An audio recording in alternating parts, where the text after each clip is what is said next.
It was Renault who kick-started the mid-size SUV segment in the Indian market with that Duster, and that vehicle got off to a brilliant start. A few years later, they redefined the entry-level space with the Kwid. That car also got off to a brilliant start. Of course, it had that Duster-inspired styling which worked in its favor. But apart from the Kwid, Renault never really had a strong contender in the sub 4 meter space, especially in the B segment, which is why 4 years ago they started off with a new two-pronged approach. It consisted of this, the Triber MPV, and now it's joined by this, the Kiger compact crossover. Don't ask me what that name means, but boy does the Kiger look good. A hiking boot inspired design comprising of the squared wheel arches and the pronounced haunches worked well on the Duster, and now you see something similar on the Kiger. While that takes care of the rugged stance, a receding roof line, a rising shoulder line and a pinched effect for the C-pillar give it the stylish coupe crossover stance. We've already given you a detailed walk around of the Kiger, so I'm not going to get into the details of the design. You already have that. If you haven't watched it already, check the description below. There'll be a link for it. I'm going to give you my opinion about the design. I think the Kiger looks very sophisticated. It looks very athletic. And for this particular price bracket, we have not seen anything like it. Of course, you might argue that this is a design theme that we've already seen on an entry-level car like the Kwid. But clearly, the Kiger refines that design. It evolves that design a lot further, and that is what I like about it. Like for example, this arrangement on the lower end trims, you will get it very similar to the Kwid. It will be a twin pot arrangement, but on the top spec trim that you see here, you get 3 LEDs, and those are angled and optimized very nicely to illuminate the road in an excellent manner. So in terms of the headlight performance, I think it's very good. Now, tail lights at the back, the LED treatment is standard across the range, which again lifts the premium feel of this car. And what I think bumps up that premium appeal even further is that coupe roofline that we talked about with this sporty split spoiler. I think all of that really comes across as something that is premium, that is something more expensive than what the price would suggest. And I think that is what is going to go for this car very nicely. In fact, something as small as even the shade of blue that you see here. On the Triber, we saw that the blue is darker, it's a little more elegant. On this, it's a little more sporty. In fact, a lot more sporty. It goes with the flamboyant styling of this car. In fact, flamboyant here is the key word. That is what sums up what the Kiger is all about.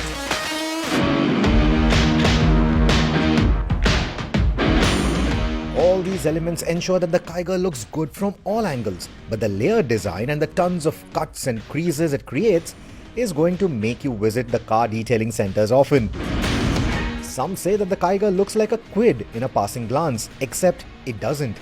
It appears much larger than the Kwid, and in terms of the size, it is only marginally smaller than the likes of the Brezza and the Nexon, and is comparable to the Nissan Magnite that it shares most of its components with. In comparison to the Triber, however, it rides on a shorter wheelbase, and even visually, the Kiger appears smaller, although more muscular than its MPV sibling.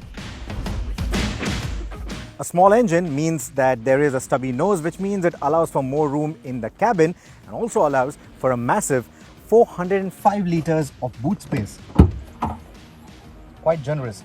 Now, compared to the Triber, the loading lip is quite high, which means that loading and unloading luggage can need a bit of effort. It's also quite deep, which means it can actually swallow more than a weekend's worth of luggage. Also note that this cargo volume is achieved or claimed with a deeper boot and a high-set parcel shelf. Interestingly, Renault also has a cargo organizer and a luggage rack that you can accessorize the boot with. Pair it with the 60-40 split seat and you have a perfectly flat floor if you need more cargo room. Now, usually in compact cars, when you have a boot space like that, cabin space usually goes for a toss. Not so much in this one. In fact, the knee room is generous, the foot space is excellent, the driver's seat is set to my driving preference, and just look at the kind of space that I get. Even the headroom, despite that coupe roofline, is actually quite good. I don't think taller passengers are going to have a problem either. There is a nicely scooped out headliner, so space is not a problem at all. You also get 2 adjustable headrests, not one for the third passenger. So 3 adults in here, not safe. 2 adults and a kid, not a problem at all. And also the seat cushioning is nice and firm. In fact, I had someone drive me for a little bit of distance, and I think the seat comfort is really good. Long distance comfort shouldn't be a problem at all. And when you only have 2 adults in the back, you also get this nice textured center armrest. You have two very shallow cup holders. I don't think they're going to be able to hold something like a coffee cup or something, but there is a space for your phone. So yeah, this is the kind of space that you get. You get your own AC vents, you get a charging socket as well. So the rear seat space is not a problem at all. Now in this particular price bracket, you might get confused choosing between the Triber and the Kiger because both are very competitively priced in that sense. But if you have a larger family, obviously you would want to go with the Triber for the kind of versatility that it offers. If you have an active lifestyle, again you might want to go with the versatility of the Triber. But if you're looking for a family car, if you want that rear seat comfort for your family, or if you're in the urban environment and you want to be driven around as well, this is actually not a bad option. This is actually an excellent option. And then when you put the hatchbacks into perspective, I mean, with this kind of space, it's certainly better than most of the premium hatchbacks out there as well. Of course, the fit and finish doesn't match up to the premium hatchbacks, but that said, the quality of the materials used is agreeable. When we reviewed the Triber, we were absolutely amazed with the kind of space utilization that Renault had managed with that particular car. Right, sub 4 meter, still managing 3 rows and getting each and every nook and corner of the car to be functional. That was something. Now all those learnings are also visible in the Kiger. In fact, this is one of the biggest advantages of having developed both the cars together on that same platform, because there are common elements, but at the same time you can also seek those nice touches, those wise touches of space utilization, especially if you look at the center console. Now the center console on the Triber, we saw that it was low set. It had quite a bit of spaces here, but because this is a crossover, more SUV-ish in that sense, this has been raised, and that sort of gives you a more elevated feel. It adds to the overall feel of this being a more macho, a more butch SUV kind of a car, and that really works well. Because of this wide and tall center console, however, you might find it difficult to reach the seatbelt fastener. Now what they've also done is they have added quite a bit of storage spaces here. For example, there is a wireless charging pad which is also available as an accessory on the lower end trims, but you can also have an additional space for the phone. So if you want both the occupants to keep their phones here, you can do that. You don't have to use the cup holders for it. Now talking of the cup holders, they go in here. There is some storage space here as well, but there is this removable piece. This is an organizer. You get 2 cup holders. You also get spaces for your knickknacks. You can either have this, or you can just have a large empty space if you want to maybe store a folder in there. But speaking of folders, speaking of storing slightly larger items, again like the Triber, you get 2 compartments here on the dashboard, and they are sizable. Again, some nice compartmentalization on the glove box as well. So I think all of this is very nicely done. And then moving on to the dashboard itself, the textures used are really nice. Of course, these are scratchy plastics. That's what one would expect at this particular price point. But with these added textures, with these added designs, it all feels quite nice. In fact, despite the entire cabin being dark and black, it still feels quite good. Now in terms of the cushioning used for the seats, it's slightly on the firmer side, which is what I like. They are also nicely accommodating. In fact, they're generously sized. So even for someone of my size, it feels nice and comfortable. We've been driving for about 150 odd kilometers since morning, and it's been quite comforting. So long distance journey shouldn't be a problem is what I think. The only problem that I have is that the foot space, the footwells, they feel a little cramped. That is something that I complained in the past as well. But I think for someone who is maybe slimmer than me, someone who is smaller than me, it shouldn't be a problem at all. As far as the steering wheel goes, you can only adjust it for recline and not for reach. It's tilt adjustable, not telescopic, so to say. But the way it's been designed, I think it fits most average Indian heights very nicely. So that isn't a problem at all. So in terms of ergonomics, no issues at all. In fact, everything falls nicely at hand, which draws my attention to the infotainment. Now in the Triber, if you remember, the AC vents were on top, the infotainment was sitting down low. It's something similar in the Magnite as well. Here it moves in line with the instrumentation so that you don't have to get your eyes too far off the road. As far as the infotainment goes, well, it is an 8-inch screen, it is touchscreen, it gets Apple CarPlay, Android Auto, wireless at that, which is again something that it's a big feature for this car to tout, because not many cars offer that feature in this particular segment. In fact, in segments higher as well, it's very difficult to get a feature like this, which is very good. However, the screen, it's not the crispest of the lot. You can see a few jagged edges here and there. Even when you engage the reversing camera, you know it's a low resolution screen. But I think at this particular price point, what they've managed is quite good. I also quite like the digital instrumentation. We have seen Renault do some really funky instrumentation panels. This one is not as funky as that, but it's very informative. It's very easy to read. Of course, it will change the display depending on the driving mode that you are in. This right now is sport mode. If I put it in eco mode, it completely changes the readouts. What you get here is essentially a meter that tells you what is the optimal zone where you want to shift gears. It also gives you a scoring system to tell you that you've been driving in a fuel efficient manner or not. And then you also have the normal mode where you get the speedometer right in the center, and you get a completely different readout. You get a clock, you get your regular trip computer. And when I move back to sport again, instead of the trip computer, now it tells me what is the power and torque that is being fed to the wheels. Well, it is a bit slow between the animations, so if you make changes back to back, it takes a while to respond. We saw that right now. You also have a G meter. It tells you how many G's of pressure you are undergoing under acceleration. I don't know if it's called G meter. It may not be the right word. But here, right in the center, a tachometer takes center stage, and the speedometer goes in a digital format. So this is how it changes the readouts as well.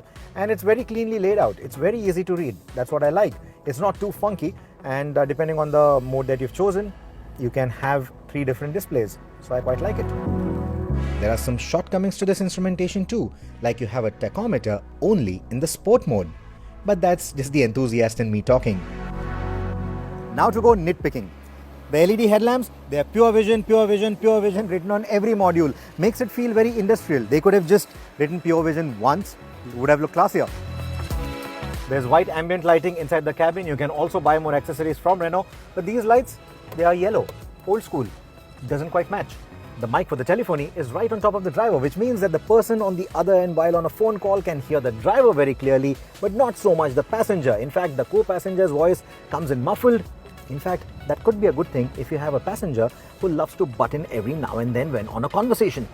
The footwell feels too cramped. And while the CarPlay is working fine right now, it's been crashing and freezing on me often.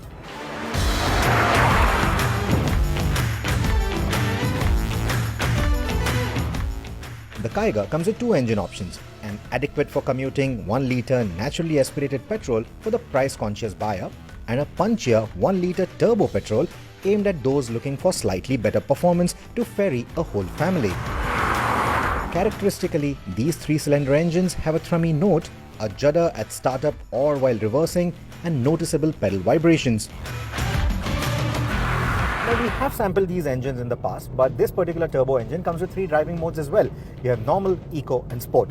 Now, all these 3 are very differently tuned, and you can feel the difference in the tuning, especially between the eco and the sport modes. Normal feels, well, pretty normal as the name suggests, but eco really dulls down the throttle response quite a bit. So pulling overtakes may not be as quick despite the turbocharging. In the sport mode, it's the exact opposite. You feel a lot more eagerness from the engine. Pulling overtakes is very easy. Outright acceleration is also quite easy. In fact, when I was trying the 0 to 100 runs, it was spinning its wheels almost all the way up to 5,500 RPM. Imagine.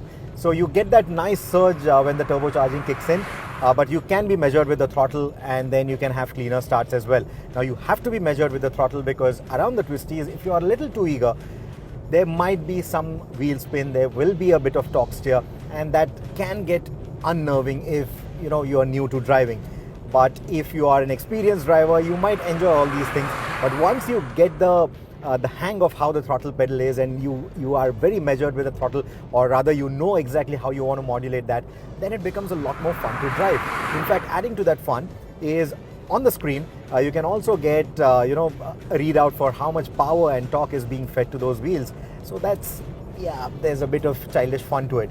But yeah, the fact of the matter is there's quite a bit of difference between the driving modes, and once you put it in eco, well, you will get good fuel economy as well. The other good thing about these driving modes is that it will not only alter the powertrain response, it will also alter the weight of the steering. And there is a noticeable change, especially if you move from eco to sport. Between eco to normal or normal to sport, the difference is not that evident, but between these two, the eco and sport, it is quite evident. Especially if you're driving around twisty roads, you will notice that the steering has gained quite a bit of weight, and that feels good. It gives you a little more control. It gives you a little better feedback as compared to what you get in the eco mode. There is a dead at center feel in all these three modes, but beyond that, it feels quite nice. And like I said, the sport mode is what I'm enjoying the most because it gives me a better sense of control over the car. But the normal mode is our recommendation for the Kiger's day-to-day responsibilities, where the engine response is linear, and I believe that in extra urban driving conditions, it could also deliver better fuel economy than the eco mode. Now in terms of acceleration or in-gear acceleration, again you will notice a difference between the eco and the sport modes. In fact, we put it through the V-Box test and there is a fair bit of difference in outright acceleration as well as the in-gear acceleration, more so in the in-gear acceleration. If you are looking at pulling an overtake at city speeds, that is where the eco mode may not give you the kind of punch that you want, and the sport mode will be much better. And at higher speeds, especially at highway speeds, it is a sport mode that you want to be in, because if you want to pull overtakes at highway speeds, at triple digit speeds, it's the sport mode that will give you that instantaneous power and torque. There's a manual transmission that I'm driving right now, and the only feedback that I have is the gear shifts, they feel a bit notchy. That's the only gripe that I have with it. The clutch pedal, it's nice and light, so if you're purely going to be using this car in the city with hardly any runs to the highway, it's not very cumbersome. You can easily live with this clutch without needing a knee replacement.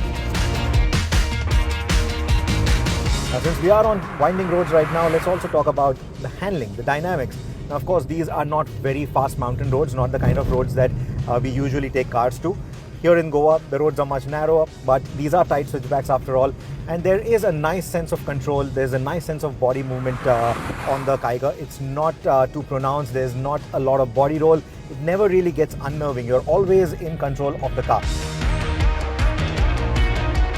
The ride quality, it's a bit on the firmer side, especially on a series of bumps. You can feel the car bouncing around quite a bit, and that's because of the slightly firmer setup that this car has.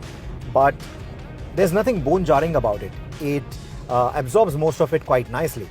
And even in terms of the braking, if you have to suddenly brake for crowds like these, well, the brakes are quite nicely tuned. This is something that I complained about in the past about this platform, that the brakes feel a bit spongy.